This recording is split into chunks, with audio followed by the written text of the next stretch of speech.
What is up, guys? Today we are going to be going over a case where a little girl had to lie about her stepmom killing her dad.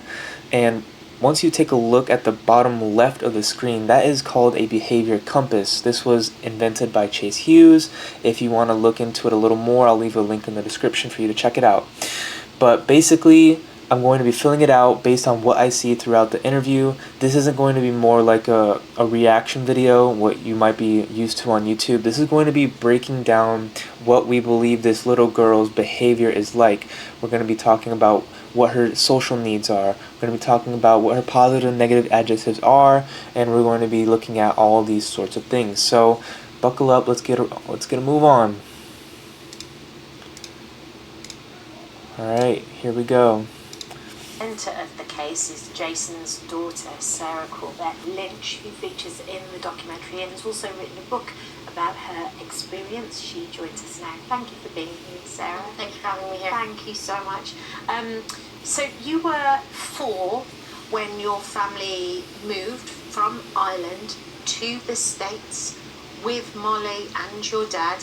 What was that like for you? Because obviously that's a huge move. Yeah, I mean, it was really exciting at the beginning. Moving to America. Exciting right off the bat. Great. The houses were huge, and I remember running around my new bedroom really excited, and Molly and my dad hand in hand picking out furniture and pointing where they were going to put it. So at the beginning, it was like a new beginning. Picking up some visual from the pointing. Employed as the au pair, and then it developed into a romantic relationship between the dad and her. And initially, you had a very good relationship with her. Yeah, I mean, she was the au pair, so, she cooked us dinner and took us, my dad would take us to school and she'd collect us. But most of my memories, because I was so young when we first became a unit as a family, looking back on it now, it probably wasn't a healthy relationship. How was she then as the mother figure to you and your brother? Molly was very manipulative, and she would pit me and Jack against each other. Like, you can see it in the Netflix documentary. In the video, she says, "Oh, Sarah, you're 1 year, 2 years old," and then she starts making fun of Jack, and that's how young it started. And it went so far as, if Jack did good in a swim meet, that he was the favourite child, and she would give him all the glory, and then I would be, the little shrimp, as she used to call me when I didn't do well in swimming. A little shrimp. I think one of the things that their lawyers have said about this, because you talked about the fact it felt like you pitted the two of you against each other, is that those allegations don't sit necessarily with what you have said. You've described her lovingly in forensic interviews, and those were interviews that, when it came to the court case, were found to be truthful. And those interviews are out there, but I lied in those interviews, and I'll always have to live with that. But Molly had gotten into our ears at such a young age. Molly started telling me that my dad killed my birth mom when I was 6 years old. She told me my dad was a bad man. Molly also taught me that vomiting was okay, to keep myself skinny for swimming when I was 6, and that shoplifting was okay. So I believe that Molly had a very troubling relationship with the truth, and that was also put into evidence and in courtrooms. Were you aware when you were so young that the relationship was starting to disintegrate? Were you aware of that? What was it like in the house? It was always tense, but it was our normal. I didn't know that having a ball of anxiety was not normal for a 7-year-old and 8-year-old. My dad was always extremely loving to me and Jack, and he did try his best at Molly, bringing her flowers home, and it was really difficult to keep Molly happy, and if you didn't, you knew about it. And it wasn't until I moved back to Ireland with my aunt and uncle, who I now call my parents, Tracy and David, that I realised what a normal family unit looks like. Because I was so young, it was just what I thought was normal. Just what you'd grown up with. Yeah. To take us back to the night when you tragically lost your dad, what do you remember? I remember everything from that night. I remember being woken up by a police officer, Corporal Clay Dagenhart, And he introduced himself, and he was quite nice, and he told me that I had two options, that I could walk down the stairs backwards with my eyes closed, or he could carry me down the stairs with my eyes closed. And I wasn't feeling very well that night, so I asked him to carry me down the stairs, and I remember he lifted me into his arms. Getting we a lot went of down to self, the a lot of landing, eyes. and it was like there was dozens of people inside the house. There was buzzing from police officers, walkie-talkies and boots and people talking, and as he carried me down the stairs, he covered my face with his hand and put my head in the nape of his neck, and we got up to near the bottom of the stairs, and it just went completely silent. And that stayed that way until we got to the basement stairs. So you were 8 years old at this time. The reason he was doing that was because the scene of what had happened to your father was so extraordinary, violent, that he just didn't want you to see any of that, not even a glimpse of it. Yeah, and I'm extremely lucky for the fact that he did that, and he was, I couldn't have asked for a better this guy's a officer hero. to Wow. have been there with me that night. Then after the event, you were called in, and both you and your brother Jack had to give separate interviews together. What did they ask you, and what did they say? What did you say? So we were first interviewed in Bobby Martin's house, and the Martins were warned that we would have this interview, which they're not meant to be. So me and Jack were sat down by the Martins, and Molly told us that we had to say that Dad was a bad man, and that he hit her, and that if we didn't say those things, that we would be separated, and that we'd never see each other again. So we were really scared, and we lied. I told social workers that Molly told me that my dad hit her, and Molly told me that my dad was a bad man. And so you essentially, in that interview as 8-year-olds, and you and your brother, Yeah. you backed up what Molly had said to the police as well. yes. But Then only about 3 weeks later, when we got back to Ireland, we recanted those statements. in regards to that response from her lawyers, basically the legal court came up to the conclusion that the night that your father died, Molly had acted in response to threat, coercion, provocation and duress from Jason Corbett. The reasons the court sentenced her in a mitigated range for voluntary manslaughter, which is what she ended up going to prison for eventually. And they were originally charged with second-degree murder, but those charges were changed to voluntary manslaughter for Molly. So, I mean, and you and Jack have to live with the fact that, I mean, you were such a young age as well, but you made comments in those interviews that eventually got brought up in the second court case that led to a change in their sentencing. Yeah, and we have to live with the fact that, words that we said are part of the reason why the Martins are walking free today. I'll give her an internal locus of control, because she does say that she has to live with the consequences of what she did, even though that really wasn't her fault. It wasn't in her control. She also says that she has to live with these facts, so I'm going to go with internal locus of control. And I suppose that's why I wrote A Time for Truth, because it gave me a chance to just be completely honest about everything and put it in a book and let people read it. And we didn't have a voice. I wasn't allowed to give evidence. I wasn't allowed to be a character witness. I was under a gag order, so I couldn't even talk to my friends or my family or media about.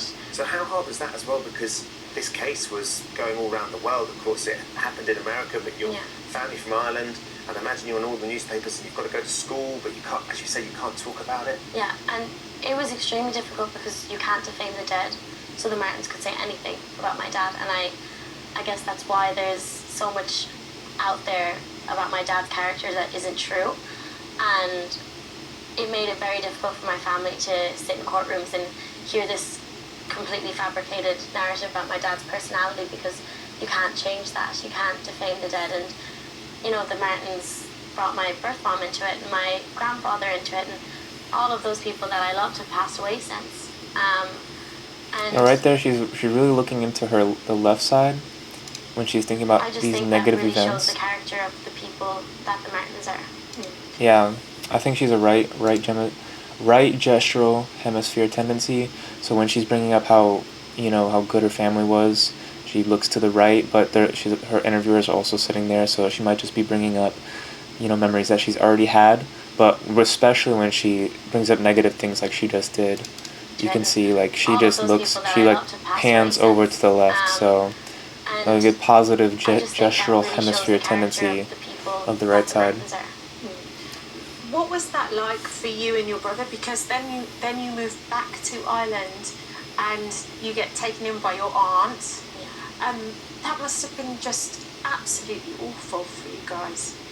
It was probably the best thing that happened to me because I was put into a safe family environment, and I was extremely lucky. Tracy and David took us in like we were their own kids. Safe and lucky. They have never treated us differently. They have 2 of their own sons, who I now call my brothers. You know, and another thing was that they never said a bad thing about the Martins. I'm gonna say connection, You know, because so connection is one of the needs, one of the values, I should say, one of the 6 values. So connection is basically getting connected with other people and having a, friends, family connection, and she obviously values this very, very highly. I mean, these other ones, I have not really noticed anything for these. I mean, she's just recounting a traumatic event, so I'm not really expecting that. Also, we have a few minutes they left listened to in us the say that we video, missed so Molly let's and that see. we loved Molly, because we did love Molly.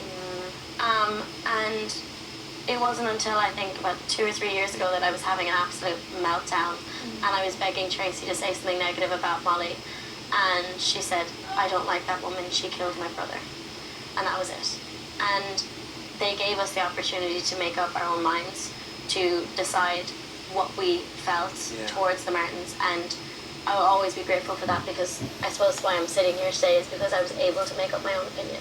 You didn't, Sarah, get the chance to give evidence, but when they had the retrial, you and your brother were able to read out victim impact statements. Yeah. So you were able to explain how this had impacted you. What was it like for you and Jack to come face to face with them again? Because you hadn't had any contact, had you, since you'd left America? Other than Molly trying to fly planes over our school and going on social media, and she tried to contact friends of mine that I sat next to in school, which made it very difficult to make friends. But we had never gotten contact with her. But I think it was more so for me, I felt like I wasn't afraid of them anymore. They had taken up so much space in my life, and I didn't want to give them the power over me anymore. Strength comes out here. She wants to be strong. She doesn't want this to, have the effect that it should have on her. Very interesting. Yeah, I think strength. But we don't have anything for these. Let's see what the last minute holds for us. It was very difficult to read the victim impact statement. There was a lot of emotion, but I think it finally gave me a chance to say something in a courtroom. Yeah, which is one of the things that you've actually done with the book too. She made a book? Oh my god. You cope Holy shit. with the entire situation.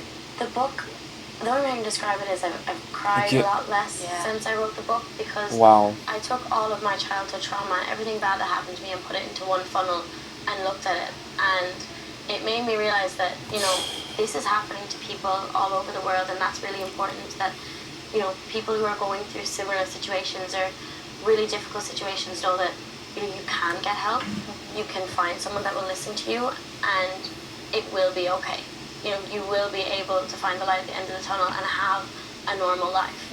Like, I will always live with my trauma, and I will always have this next to me, but I mean, everybody has good and bad days, whether they've been through traumatic experiences or not. And I think the book has helped me realize that. Extraordinary amount of strength in Wow. Yes, absolutely. just what you've said there, Sarah. Okay. Thank you for coming in Thank you for having me. and sharing a bit of your story. Sarah's new book, A Time for Truth. Oh, hello. Thank you for visiting us. I think we'll go with right-handed just by the way she held her basket. And they show her wrists. I mean, she did not do very much with her hands the whole interview, so I don't know. This is just a guess, and also the decision map, we don't have anything for that. I'm not sure what she could be. I mean, she was basically just talking about how she lived through a traumatic event and how it doesn't hold her back anymore. She also wrote a book. So, I mean, if we could look at the book cover, but I mean also, they should probably have a publisher that just put everything together. I don't know. I think we can go with social, because she does go into detail about how she wanted to make friends, she wanted to have a new family. It was the best moment in her entire life when she found a new family. So I'm gonna go with social, just because we get that vibe from her, because you know she went through that traumatic event. I wouldn't really expect anything otherwise. So this is the map. This is the map. We could have put more positive and negative, but I know a lot of people will kind of look too deeply into it. I feel like they'll put too many words. It's like you kind of lose the purpose of this behavior compass, because the main point of this behavior compass is to be able to use it in your day-to-day life and kind of have this in your brain. So you're not always going to be able to have it in front of you and like read through interviews and you know have this video where you can stop and pause it and start it again. The whole point is to use it in the field when you're talking to people in real life. So I would only keep it to like 3 words on each, just so you can keep it in your mind. Like if I put every single positive or negative adjective that she used, this would be like easy, like over 10 words. So there's not really, wouldn't be able to really memorize that many. Maybe you could memorize the repeats, but besides that, there's not much point in using more than 2 or 3. And overall, I'm pretty happy with this behavior compass. I feel like we didn't get much information on the needs, and we didn't get much information on the this is decisions and this is needs. We didn't get much information on these, but I feel like we did get a very good behavior profile. So if you have any disagreements or agreements, put them in the comments below. You can squabble with me all you want in the comments, and I'll reply to you and see what we all think. All right, that was basically the video, and yeah, look forward to posting more.